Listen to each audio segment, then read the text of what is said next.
We present L1GP, L1 Adaptive Control with Bayesian Learning. The proposed method enables simultaneous safe learning while satisfying the control objectives and ensuring safety certificates in both transients and steady state. The two components are as follows. The first is the Bayesian learner, which uses Gaussian process regression. It's a well-known non-parametric approach to regression. More importantly, it is endowed with the natural notion of uncertainty quantification, which allows the computation of prediction error bounds. Furthermore, the estimates improve whenever relatively rich data is provided. The second component is the L1 adaptive control, which is a robust adaptive control methodology. The main feature is a low-pass filter, which decouples the estimation from the control loop. This enables arbitrarily fast adaptation, limited only by the available computational hardware, while ensuring robustness. L1GP combines the two components in a symbiotic manner. The predictor incorporates the learned estimates, while L1 ensures performance and robustness even during the learning transients.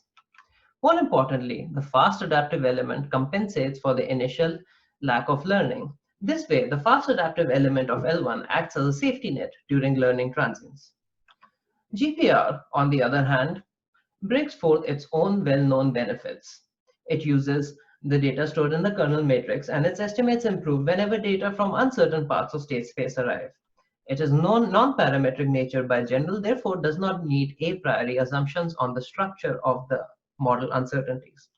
Moreover, any prior knowledge, example, from first principles can be incorporated via the kernel function.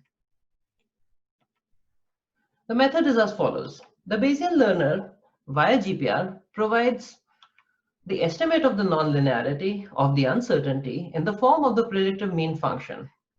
It also provides high probability error bounds computed using the methodology presented in citation 1. As mentioned before, the learned estimates are incorporated into the L1 architecture's predictor. However, it is not done directly.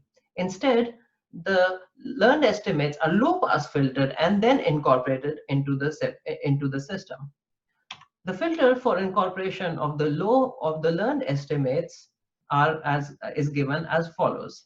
The main feature is that the filter bandwidth of this filter is adjusted based on the error bounds. This way, the uncertainty is incorporated smoothly. Finally, the control input is a sum of both the learned estimates and the adaptive elements estimate.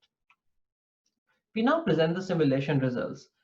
In this example, we consider the angular rate control of a 3D quadcopter, which contains 3 states and 3 control inputs. The data is collected at a rate of 1 Hz, and the Bayesian model update is set at 0.1 Hz. The simulation case 1, in this case, we consider only static state-dependent uncertainties. So the state evolution, the control input evolution, and the control contribution evolution are given as follows. I would like to direct your attention to the final figure. As we can see, here there are two components. The blue component is the fast adaptive elements contribution to the control input, and the orange is the GP learner's contribution.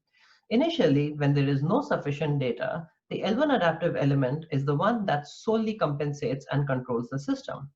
However, as more data is collected and the estimates are improved as the learning is improved, the control contribution smoothly transitions to the GP estimate.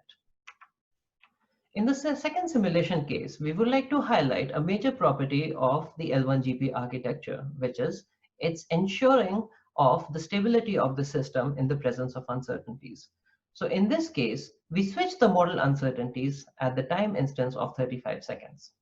Once again, the control contribution evolution and the state evolution are provided thusly. Here we see a very important feature of the proposed methodology. When the model uncertainties switch, at that point, the L1 adaptive element immediately steps up to compensate for the new unlearned uncertainties. Then, as the learning slowly again begins to catch up for the new uncertainty, we see that the GP estimate again starts to contribute more, while conversely, the L1 fast adaptive element starts to back off. Here we see what happens. That is, that the L1 adaptive element always sits there behaving like a safety net to allow the safe learning of the uncertainties. Some future directions of the work. We would now further like to investigate and incorporate spatiotemporal kernels for the Bayesian learner so that we can have both static and time-dependent uncertainties. Moreover, to improve the trade-off between robustness and performance, we would like to use adaptive filter bandwidth. Finally, in this case, we used a linear reference model. We would like to extend this methodology for non-linear models, which are more appropriate for the fields of aviation and robotics. In that case, we would like to investigate and put this methodology to test while designing baseline controllers based on contraction theory. Thank you.